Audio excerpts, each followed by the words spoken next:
Muy buenos días, diputados y diputadas. Con su permiso, Adelante. diputada presidenta, serán dos temas los que estaré desarrollando en esta participación.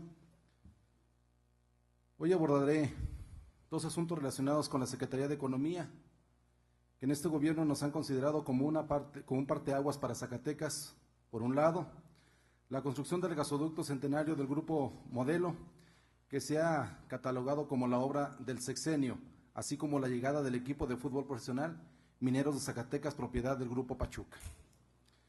Todos recordamos la campaña mediática aturdidora que llevó a cabo Miguel Alonso Reyes para dar a conocer ambas cosas. Lógico era que para ambas cuestiones ocuparan un gran espacio en su cuarto informe de gobierno, pero sorpresa, encontrar información sobre esto es como buscar una aguja en un pajar. He sido un implacable crítico del diseño e impresión de los informes de gobierno de Miguel Alonso Reyes. Hace un año manifesté que los ejemplares del tercer informe de gobierno eran un desperdicio de dinero y que había sido una irresponsabilidad de quien pagó por ese trabajo mal hecho. Pero después me di cuenta que estaba mal hecho a propósito, para dificultar su lectura y sobre todo para no localizar los temas, porque está dividido en grandes ejes cuyos nombres Zacatecas justo, moderno, productivo, seguro, etcétera, no tienen índices para ubicar obras, servicios o inversiones. Los ejemplares del cuarto informe vienen impresos y diseñados igual que los anteriores.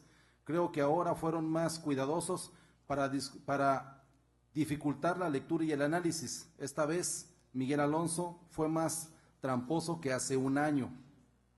En el documento impreso me fue imposible localizar la información, así que tuve que recurrir a la versión electrónica y aún así fue difícil.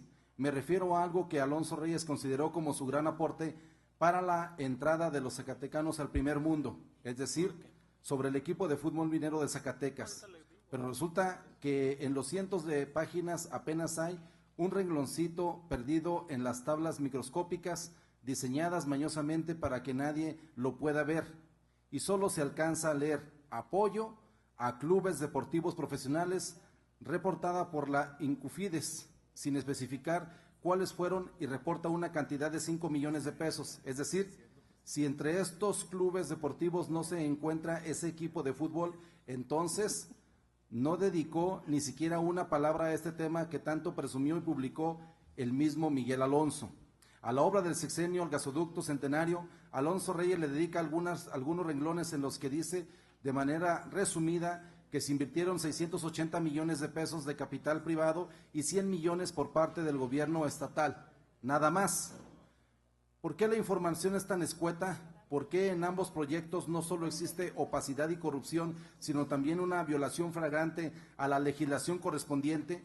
¿Por qué para hacer esto el gobernador pasó por encima del Poder Legislativo y su mayoría en esta legislatura se hizo de la vista gorda? ¿Por qué dentro del megapréstimo del gobernador del estado solicitó la cantidad de 70 millones de pesos para este proyecto y sin embargo la Secretaría de Economía, la Secretaria de Economía, la licenciada Patricia Salinas, el pasado 9 de junio en su comparecencia ante esta legislatura informó que el gobierno del estado hará un esfuerzo extraordinario para aportar 100 millones de pesos que se aplicarán a la obtención de los derechos de vía?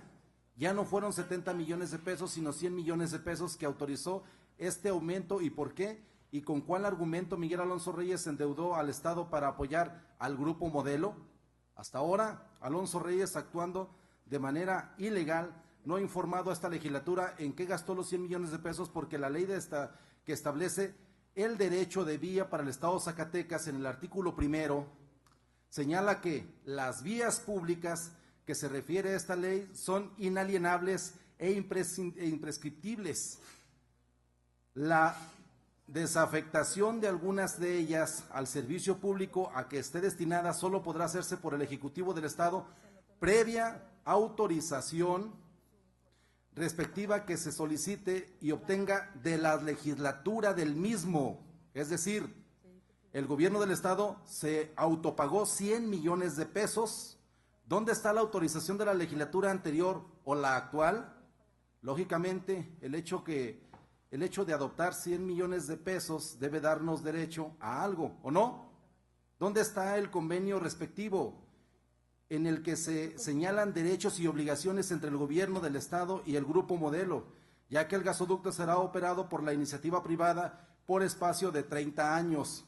Hemos sido testigos en los últimos días de la inconformidad y reclamos de los empresarios zacatecanos por el hecho de que no tienen acceso al gas natural, como lo presumió Miguel Alonso Reyes, que hoy guarda silencio porque quienes serán beneficiarios, aparte del Grupo Modelo, propietario del gasoducto, son las maquiladoras extranjeras.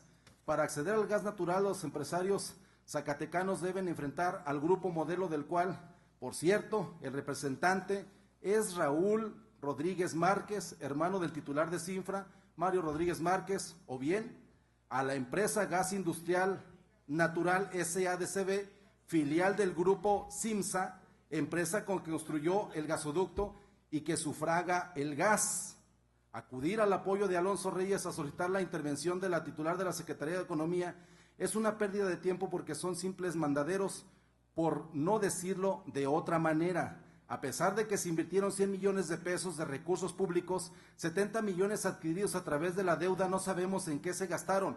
No se conoce ningún convenio firmado entre el gobierno del estado y el Grupo Modelo o con el Grupo CIMSA. Prácticamente no hay ninguna posibilidad de que el pueblo se vea beneficiado con el gas natural, y muy poco para las empresas zacatecanas. Además, según opinión del doctor en Ingeniería Mecánica Rubén Chávez Chaires de la UAS, el gasoducto constituye el riesgo inminente.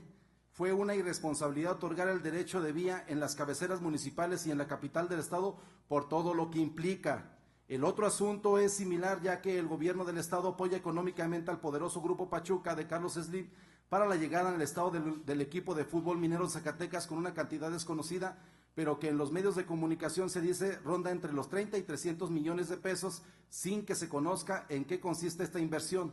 Desde el principio, de acuerdo con las declaraciones del gobierno del estado, dijo que su administración destinaría recursos públicos, es decir, el gobierno del estado invertirá para este equipo de fútbol se establezca en Zacatecas. Se hizo mención que esta aportación, cuya monto se ha ocultado, se haría en base de lo establecido en la Ley del Fomento para el Desarrollo Económico del Estado de Zacatecas.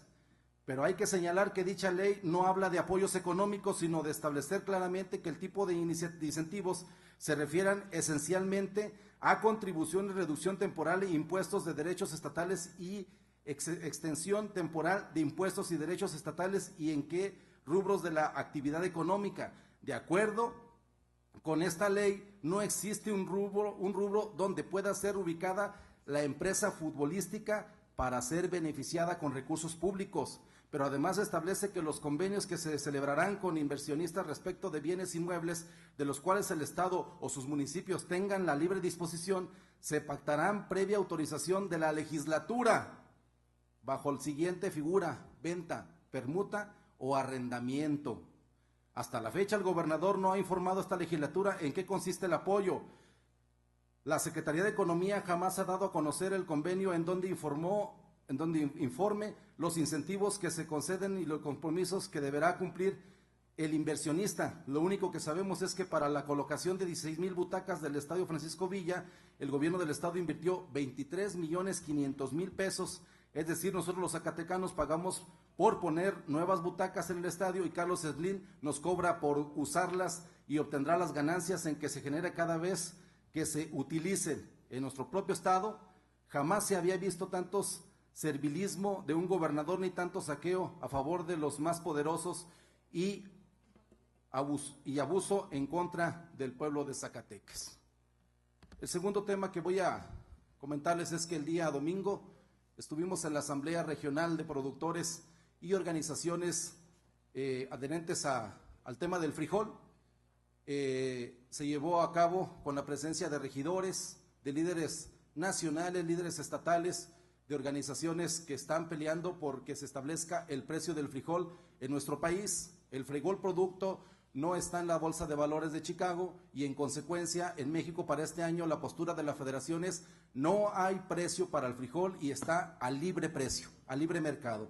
Y ahí se pone el ejemplo de un 3/4 de kilo de frijol que se acababan de adquirir en una farmacia Guadalajara de Río Grande a 23.90 pesos, cuando ahorita el frijol en el mercado apenas está de 3 hasta un muy buen precio de 7 pesos. Las organizaciones han estado visitando a los ayuntamientos para que se definan en su postura que le están pidiendo que sea a favor de establecer un precio del frijol y luego defenderlo.